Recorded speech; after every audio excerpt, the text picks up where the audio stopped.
Minister, COVID-19 has had huge ramifications for our economy and for the livelihoods of every person living in the state. It is difficult to think of a sector that has been hit as quickly or as harshly as those working within the creative industries. Closure of our art centres and exhibition spaces has meant artists have no outlet to show or sell work. The closure of theatres has meant actors and production staff have no income. The closure of venues has meant musicians have no income.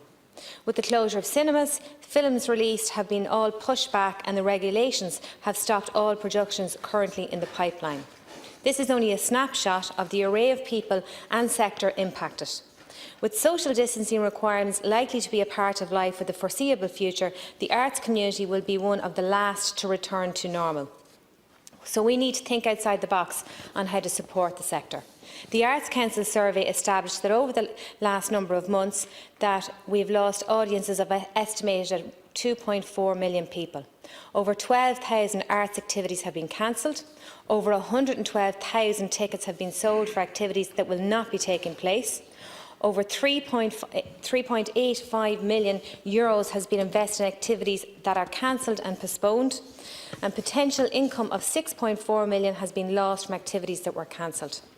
The schemes announced aimed at supporting the artists at this critical time by the Government have frankly been pathetic. The commitment pales in comparison to the provision that has been made by similar-sized countries for their artists. During the last recession, we failed the arts community. We cannot allow this to happen. The arts is critical to our well-being and our economy. This sector needs to be properly resourced and supported at this time. The National Campaign for the Arts expressed its dismay at the lack of vision shown by the Department in relation to the arts. The NCFA has pointed out that the Arts Council in England has made £160 million of emergency funding available to arts organisations and individuals who need it during this crisis. The Welsh equivalent has allocated £7 million. The German Government have announced an aid package for the country's creative and cultural sectors of €50 million. It is critical that we have a coordinated national plan for the arts at this time. The Department must show leadership in this regard, together with supports for the Arts Council and our local authorities. At this time of crisis, we must protect our arts practitioners from an already difficult situation becoming impossible. COVID-19 Crisis Response Award announced by the Government has been heavily criticised, Minister, as it requires artists to create new work just to justify their application for economic assistance during this crisis. This has not been the case in other sectors. In the words of the journalist Una Mullally, artists offered pocket money and treated like jesters. This feeling of hopelessness has been compounded by these paltry and insulting supports.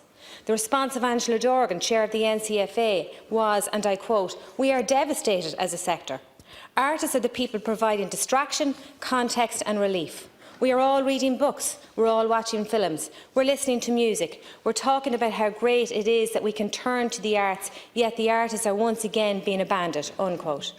Minister, the arts community have watched their livelihoods being dismantled during COVID-19. All public gatherings cancelled, festivals, exhibitions, concerts, plays, tours, performances all cancelled indefinitely. Yet public health guidance encourages us to turn to the arts and culture for our mental well-being escapism during these difficult times. Minister, isn't the whole country talking about Normal People by Sally Rooney and Lenny Aberson? The beautiful work of art that it is. So, Minister, I rest my case. Many artists in the PAYE sector are outside the eligibility criteria for the pandemic unemployment benefit. Many artists were not working immediately before the 13th of March 2020 and were not made unemployed at the time, so are disqualified. Many were due to start work either shortly after the March date or over the course of the summer. This planned work has now disappeared as a result of the regulations put in place on the basis of public health advice. Consideration must be given to the establishment of a support fund specifically for artists. The nature of work of those in the creative industries is such that it cannot be met eligibility criteria designed for the standard employment contracts and arrangements.